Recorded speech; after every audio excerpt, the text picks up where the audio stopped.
Hello friends, स्वागत है आपका अपना YouTube channel A1 study centre पर। मैं चेतन कुमार आपके लिए लेकर आया हूँ कक्षा 12वीं के राजनीतिक विज्ञान के पाठ पुस्तक जिसका नाम है स्वतंत्र भारत में राजनीति से संबंधित एक बहुत ही महत्वपूर्ण टॉपिक, जो मित्रों बोर्ड एग्जाम के लिए बहुत महत्वपूर्ण है। इससे संबंधित अनेक प्रकार के प्रश्न जो है ना बोर्ड एग्जाम में पूछे जाते हैं। तो आइए मित्रों, बिना देर किए शुरू करते हैं अपनी इस वीडियो को, जिस टॉपिक का नाम है विभाजन, विस्थापन और पुनर्वास। देखते हैं, जब हमारा देश 15 अगस्त 1947 को आज़ाद हुआ था, उस समय हमारे देश की क्या स्थिति थी, यहाँ के नागरिकों की क्या स्थिति थी, किस प्रकार से वह एक के बाद एक इधर उधर भागते फिरते थे और अपने ही घर में किस प्रकार से वह विदेशी हो गए थे, आखिर उनके हालात क्या थी। उन तमाम चीज़ों को आज हम इस वीडियो में देखेंगे। और ध्यान दें, यह वीडियो आपके बोर्ड एग्जाम के लिए बहुत महत्वपूर्ण है। तो आइए शुरू करते हैं। देखिए क्या लिखा है। 14-15 अगस्त 1947 को एक नहीं बल्कि दो राष्ट्र भारत और पाकिस्तान अस्तित्व में आए। ऐसा विभाजन के कारण हुआ। ब्रिटिश इंडिया को भारत और पाकिस्तान के रूप में बांट दिया गया। आपने इतिहास की पाठ्य पुस्तक में उस राजनीतिक क्रम के बारे में पढ़ा है जिसके फलस्वरूप दोनों देशों के भूभाग को रेखांकित करते हुए सीमा रेखा खींच दी गई। मुस्लिम लीग ने द्विराष्ट्र सिद्धांत की बात की थी। इस सिद्धांत के अनुसार भारत किसी एक कौम का नहीं बल्कि हिंदू और मुस्लिम नाम की दो कौम का देश था, और इसी कारण मुस्लिम लीग ने मुसलमानों के लिए एक अलग देश यानी पाकिस्तान की मांग की। कांग्रेस ने द्विराष्ट्र सिद्धांत तथा पाकिस्तान की मांग का विरोध किया, लेकिन क्या हुआ? बहरहाल सन 1940 के दशक में राजनीतिक मोर्चे पर कई बदलाव आए। कांग्रेस और मुस्लिम लीग के बीच राजनीतिक प्रतिस्पर्धा और ब्रिटिश शासन की भूमिका जैसी कई बातें जोर रहा। नतीजन पाकिस्तान की मांग मान ली गई। कहने का मतलब क्या है मित्रों, इसमें स्पष्ट रूप से जो दिया गया है उससे आपको समझ में आ गया होगा कि जब भारत 15 अगस्त 1947 को आज़ाद हुआ, उससे पहले ही मुस्लिम लीग के द्वारा जो है ना द्विराष्ट्र सिद्धांत की बात कहा गया। अर्थात इसमें यह बताया जा रहा है कि भारत और पाकिस्तान जो देश बना, उसका नींव जो है आज़ादी से पहले ही रख दिया गया था मुस्लिम लीग के द्वारा। अर्थात मुस्लिम लीग ने ही सर्वप्रथम द्विराष्ट्र सिद्धांत की बात की। द्विराष्ट्र सिद्धांत कहने का तात्पर्य है कि भारत जो है किसी एक कौम का नहीं बल्कि भारत जो है दो कौम का देश है, यहाँ हिंदू भी रहते हैं और यहाँ मुस्लिम भी रहते हैं। इसलिए स्वतंत्र भारत को जो है ना दो भागों में बांटा जाएगा, यानी भारत की आज़ादी से पहले भारत को जो है ना अखंड भारत को जो है ना दो भागों में बांटकर मुस्लिम के लिए एक पाकिस्तान नामक देश और हिंदू के लिए एक हिंदुस्तान नामक देश बनाया जाएगा। अब इस प्रकार की विचार जैसे ही आ गया, आप सोच सकते हैं कि यह विचार कितना भयावह था, लेकिन फिर भी इसका विरोध करने के बाद भी उस समय के जो लोग थे और ख़ासकर जो ब्रिटिश शासन के जो अधिकारी थे, उन्होंने अंततः द्विराष्ट्र सिद्धांत की बातों को मान लिया और भारत दो भागों में बटा। तो अब देखिए, इससे प्रश्न क्या पूछा जाता है। जैसे आपसे पूछा जाएगा कि भारत कब स्वतंत्र हुआ, तो आप बता दो 15 अगस्त 1947 को। आपसे पूछा जाएगा कि द्विराष्ट्र सिद्धांत की बात किसने किया, तो आप फटाफट बता देना कि द्विराष्ट्र सिद्धांत की बात जो है ना मुस्लिम लीग ने ही किया था। अब देखो एक और चीज़ बताते हैं आपसे। इससे पूछा जाएगा मुस्लिम लीग का स्थापना कहाँ हुआ, तो आप लोग बोल देना बांग्लादेश के ढाका में। आपसे पूछा जाएगा मुस्लिम लीग का स्थापना कब हुआ, तो 1906 में बोल देंगे। आपसे पूछा जाएगा द्विराष्ट्र सिद्धांत का विरोध किसने किया, तो आप बता देंगे कांग्रेस। इस प्रकार के ऑब्जेक्टिव प्रश्न भी जो है ना उसमें पूछे जाते हैं, तो आप इसे ध्यान से देखना। आप थोड़ा सा और आगे बढ़ते हैं और देखते हैं क्या है इसमें। विभाजन की प्रक्रिया को देखेंगे, आखिर यह विभाजन हुआ तो हुआ कैसे, इस प्रक्रिया को देखेंगे, बहुत ही महत्वपूर्ण है। ठीक है, देखते हैं विभाजन की प्रक्रिया में क्या कर रहा है। विभाजन का जो निर्णय लिया गया, फैसला तो हुआ। देखिए क्या होता है, फैसला हुआ कि अब तक जिस भूभाग को इंडिया के नाम से जाना जाता है उसे भारत और पाकिस्तान के नाम से दो देशों के बीच बांट दिया जाएगा।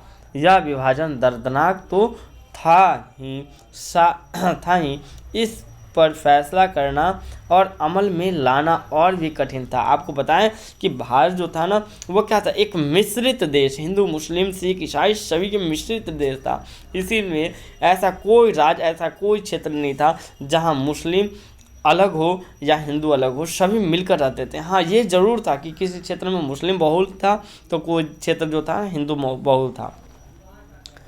अब आगे देखिए, तय किया गया कि धार्मिक बहुसंख्यक को विभाजन का आधार माना जाएगा। देखिए स्पष्ट बोल रहा है, धार्मिक बहुसंख्यक अर्थात विभाजन का स्वरूप रूपरेखा जो तैयार किया गया वह धर्म के आधार पर तैयार किया गया।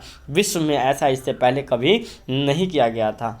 इसके माने यह था कि जिन इलाकों में मुसलमान बहुसंख्यक थे वे इलाका पाकिस्तान के भूभाग होंगे और शेष भारत कहलाएगा। कहने का मतलब कि हिंदुस्तान पाकिस्तान को जो दो भागों में बांटा गया तो उसका आधार क्या बना, विभाजन का आधार जो है आपका धर्म बनाया गया। और यह स्पष्ट कहा गया कि जो मुस्लिम बहुल क्षेत्र है उसे पाकिस्तान और शेष जो बच जाएगा वह भारत कहलाएगा। इस प्रकार से धर्म के आधार पर जो है ना हमारे देश को दो टुकड़ों में बांट दिया गया। चल तो आप ये भी बता सकते हो कि भारत जो है ना, भारत को कि मतलब भारत के विभाजन किस आधार पर हुआ जी, तो भारत का विभाजन धर्म के आधार पर हुआ। अब थोड़ा सा और देखते हैं आगे क्या लिखा हुआ है। यह बात थोड़ी आसान जान पड़ती है लेकिन असल में इसमें कई किस्म की दिक्कतें थी। पहली बात तो यह कि ब्रिटिश इंडिया में कोई भी इलाका ऐसा नहीं था जहां मुस्लिम बहुसंख्यक हो। ऐसे दो इलाके थे जहां मुस्लिम की आबादी ज़्यादा थी।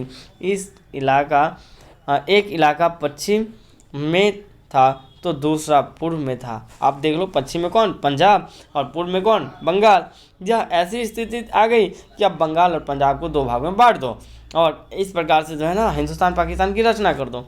ऐसा कोई तरीका न था कि इन दोनों इलाकों को जोड़कर एक जगह कर दिया जाए।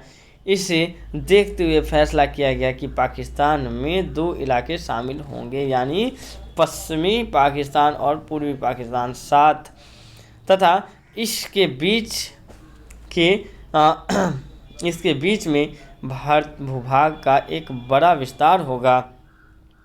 दूसरी बात यह कि मुस्लिम बहुल हर इलाका पाकिस्तान में जाने को राजी हो, ऐसा नहीं था। बात तो है कि देश का बंटवारा जो है ना धर्म के आधार पे कर दिया गया। देश दो टुकड़ों में बटा, धर्म के आधार पे बटा, लेकिन समस्याएं एक नहीं थी, समस्याएं अनेक थी। और अनेक क्या था उसमें आपको स्पष्ट रूप से बताया गया कि ऐसा कोई राज्य नहीं था, ऐसा कोई क्षेत्र नहीं था जहाँ जो क्षेत्र मुस्लिम बहुल हो या मुस्लिम बहुसंख्यक हो। सारे क्षेत्र में हिंदू मुस्लिम मिलकर रहते थे। मात्र ऐसा दो ही इलाका था जहां मुस्लिम की जनसंख्या अधिक थी, और एक था पश्चिम में पंजाब और दूसरा था पूरब में बंगाल। ऐसे में यह निर्णय लिया गया कि पाकिस्तान तो बनेगा लेकिन पाकिस्तान एक जगह एकत्रित नहीं बनेगा, बल्कि दो पाकिस्तान का निर्माण किया जाएगा। एक कहलाएगा पश्चिमी पाकिस्तान और एक कहलाएगा पूर्वी पाकिस्तान। अब बात यह भी है कि चलो भाई ठीक है ऐसा कर दिया जाएगा, लेकिन क्या हर मुस्लिम बहुल इलाका जो है वह पाकिस्तान के साथ जाने को राजी है, यह भी तो जान लिया जाए। जब इसका पता किया गया तो ऐसा भी नहीं था कि सारे लोग जो है ना पश्चिमी पाकिस्तान मतलब पाकिस्तान के साथ जाने को तैयार हो। तो समस्या और पेच तो यहाँ भी फंस गई। आगे देखिए, खान अब्दुल गफ्फार खान पश्चिमोत्तर सीमांत के निर्विवाद नेता थे। उनकी उनकी प्रसिद्धि सीमांत गांधी के रूप में थी, जो और वे द्विराष्ट्र सिद्धांत के एकदम खिलाफ थे। संयोग से उनकी आवाज़ की अनदेखी की गई और पश्चिमोत्तर सीमांत को पाकिस्तान में शामिल कर लिया गया। कहने का मतलब, आप देखिए, अब आपसे यह भी पूछा जाएगा कि बताइए किसे सीमांत गांधी के नाम से जाना जाता है, तो आप बोल देना खान अब्दुल गफ्फार खान, जो पश्चिमोत्तर यानी पश्चिमी सीमा के तरफ के जो है ना निर्विवाद नेता थे।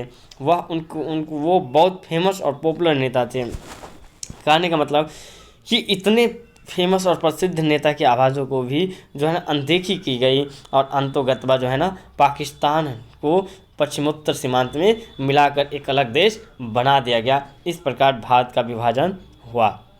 तो आप ध्यान देना, हर एक चीज़ को जो है ना बारीकी से सुनना भाई, ताकि यह बोर्ड एग्ज़ाम में आपको बहुत फ़ायदा करेगा। विश्वास करो, इसका लाभ आपको निश्चित ही बोर्ड एग्ज़ाम में मिलने वाला है। चलिए आगे बढ़ते हैं, देखते हैं आगे क्या है।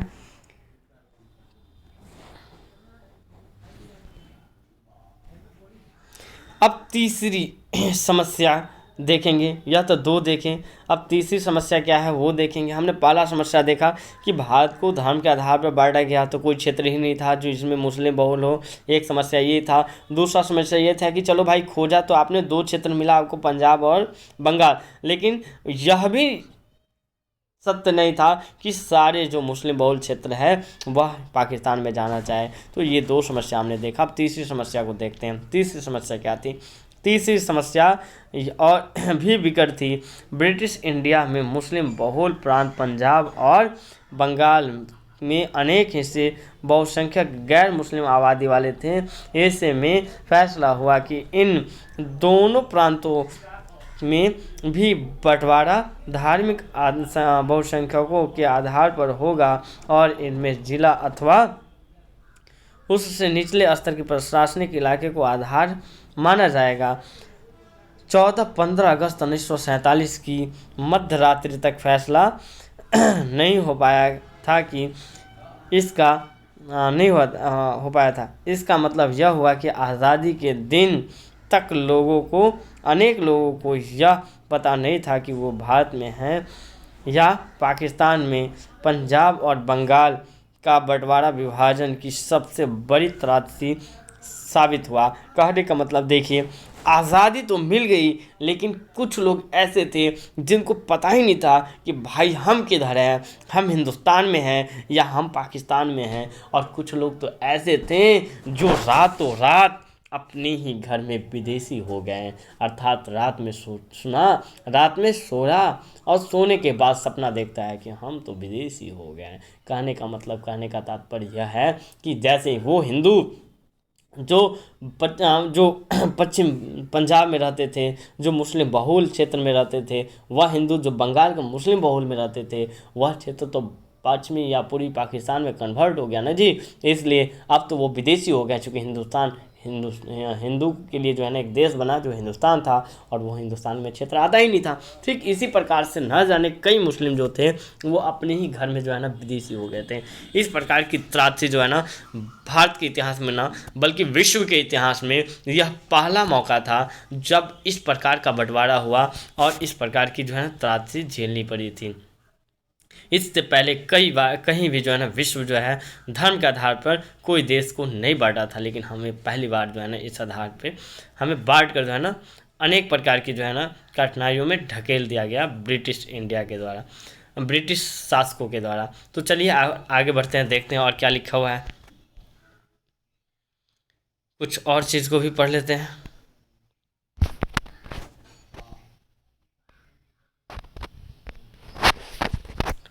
देखिए क्या लिखा हुआ है।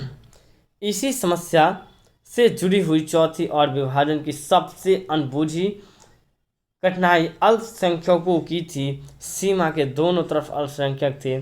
जो इलाके पाकिस्तान में थे वहाँ लाखों की संख्या में हिंदू और सिख आबादी थी। ठीक इसी तरह पंजाब और बंगाल के भारतीय भूभाग में भी लाखों की संख्या में मुस्लिम आबादी थी। दिल्ली और इसके आसपास के इलाके में मुसलमानों की एक बड़ी आबादी थी। ये सब लोग अनेक तरह से शासित में थे। इन लोगों ने पाया कि हम तो अपने ही घर में विदेशी बन गए। जिस जमीन पर वे और उनके पुरखों सदियों से आबाद रहे, उसी जमीन पे वे विदेशी बन गए थे। जैसे ही यह बात साफ हुई कि देश का बंटवारा होने वाला है, वैसे ही दोनों तरफ के अल्पसंख्यकों पर हमला होने लगे। कोई भी इस बात का अनुमान नहीं लगा सका कि यह समस्या विकट रूप धारण करने जा रही है। इस कठिनाइयों से उबरने के लिए किसी के पास कोई योजना नहीं थी।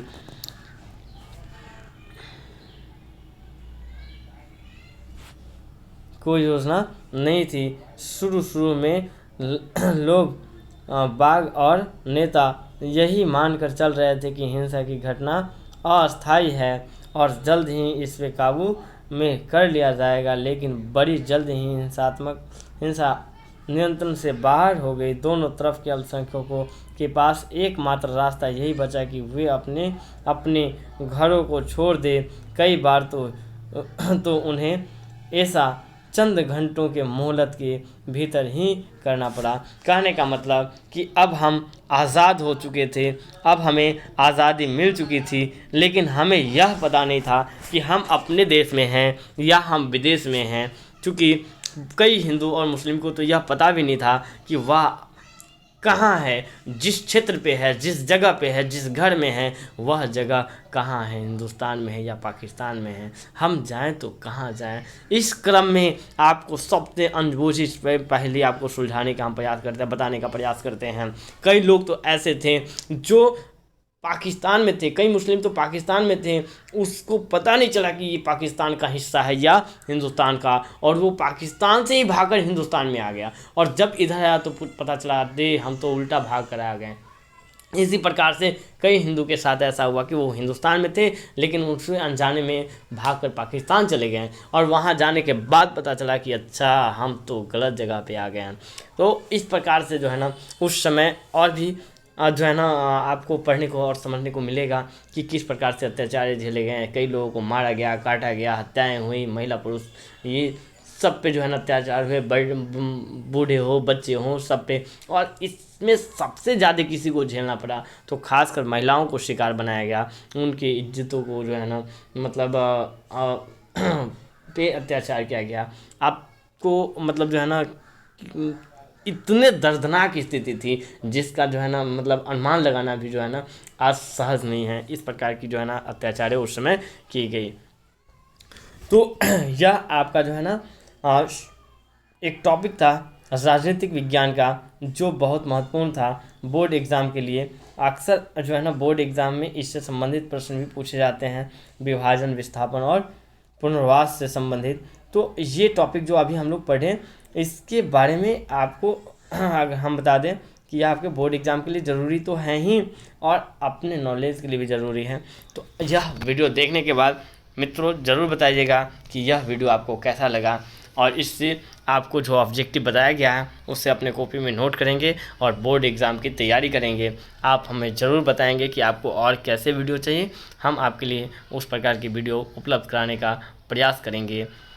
आप जो अपना वक्त दिए उसके लिए आपका बहुत बहुत धन्यवाद। आप हमारे चैनल को सब्सक्राइब करिए, हमारी वीडियो को लाइक कीजिए और बेल आइकन दबाना न भूलें। कमेंट करके हमें बताएं कि यह वीडियो कैसा लगा। तब तक के लिए धन्यवाद। बने रहिए A1 स्टडी सेंटर के साथ।